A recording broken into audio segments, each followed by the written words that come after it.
I'll ask them, like, how many cases of true scapular winging have you come across? And these are PTs who have 5 years, 10 years plus in the industry, and they'll say maybe one, maybe two.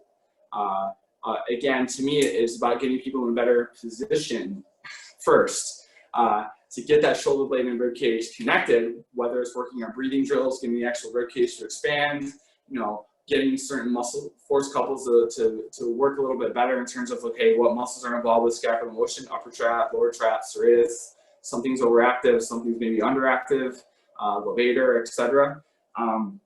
So to me, scapular winging is kind of a garbage term and setting people up to fail, thinking, oh, because if you're a trainer or coach, say, oh, you got some scapular winging, you're broken. We have to do this 12-week scapular winging corrective exercise program that no one wants to do. They're going to roll their eyes at that.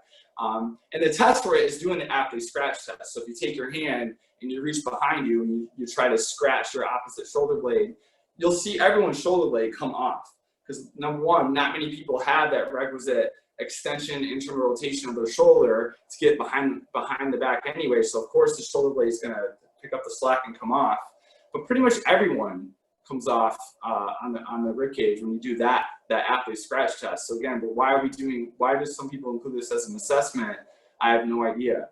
The fix, however, is pretty simple. I think, I forget the woman's name from last week, I think it was Ashley, talking about push-ups and how her serratus, I actually chuckled because she put up a post saying her serratus is a weak-ass bitch, which was hilarious. But getting that little plus at the top, making sure that people are doing their push-ups correctly, doing what I call a wall press test, which I should send Chris the video of this. I'll send you guys a blog article and video that I did of a wall press. You can prove in a matter of 30 seconds that someone doesn't have real scapular winging by doing this wall press test. So I got to remind myself to, Chris, if you're listening, if you could you could shoot me an email or a text saying, hey, send that wall press video or blog post. I'll do that. But here's a case study of a woman that came into my studio a few years ago saying, oh, I've worked with all these different trainers and they've said I've had scapular winging. And you can see in that top picture that shoulder blade is coming out that rib cage pretty aggressively. So yeah, scapular winging, you're broken, you're dysfunctional. I did not do that. What I did with her was a wall press test. So I did not cut off her right arm. I know it looks like I cut her right arm off. I did not do that. What you don't see her doing is she's facing the wall, and what she's doing is I had her press into the wall. So to get that protraction into the wall, to get that serratus firing, get that rib cage expansion, get that brace in her abs, to get her into a better position. And I had her maintain that brace as she retested that winging. And you could see 30 seconds later, that shoulder blade is in a much, much, much better position. And what I did is I just said, hey, listen, we got a brace. It's a position. You got to learn to appreciate tension. And we fixed her scapular winging in a matter of 30 seconds. Now, does this mean that we don't have things to work on? No, of course we do. We have to work on a little pie serratus and working on your push-ups, etc.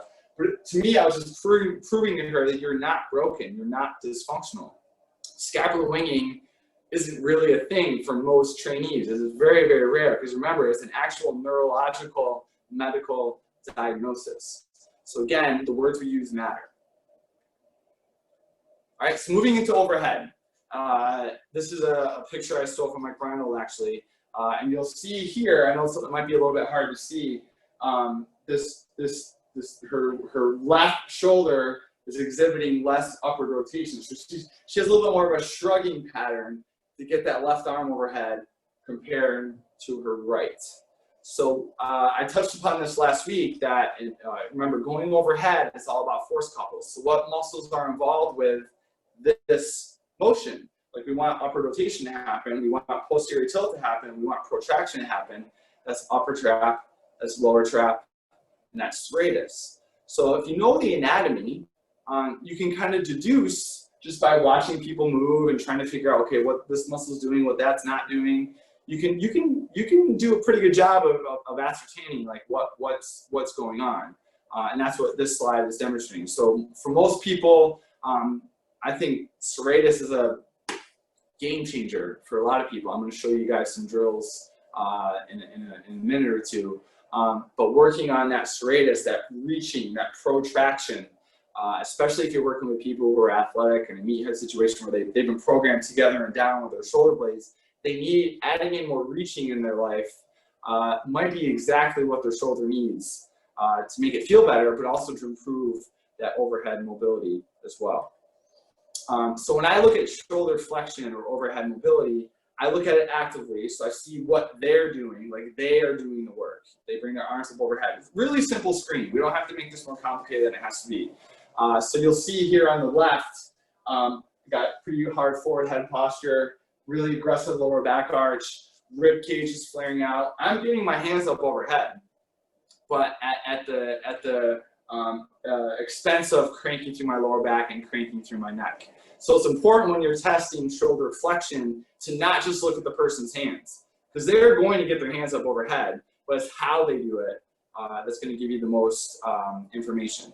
And here you'll see it on the right, a cleaner overhead motion where my pelvis, less arch in the lower back, etc. But I can also look at it passively, where they are going to lie on their back on the table, knees bent, so their lumbar spine's flat against the table, and they just bring their arms up overhead. And I try to see what range of motion they have there. Ideally, I would like to see the upper arms touching the table. So this is an individual who was having a hard time with that, baseball player. But you can even see that his left is higher than his right. So, you know, just looking at it actively where they do the work, but also looking at it passively where gravity kind of does the work for them is a nice way to figure out. Because to me, if someone lacks the ability to get up overhead without those major compensations, you know, overhead pressing or overhead activities probably aren't going to be a right fit for that time. It doesn't mean we can't get them there, but I would say at that point, is probably not going to be a good fit. So, you know, these are the individuals who come in and they're like, okay, you know, when are we going to start barbell snatching and doing stuff? And I was like, never. I'm not going to say, actually, no, I'm not going to say never. But let's try to clean up a few things first before we get to like the absolute like pinnacle or pyramid of overhead activity. You know, so which we're going to go over right now. So how can we improve overhead mobility or overhead range of motion if you see that it's something that needs to be worked on? So this is kind of my proprietary formula here. It's called release shit, move shit, lift shit. It's proprietary. You can't steal it. Okay, so this is high level stuff right here. Okay, so to me, this is like a tiered system.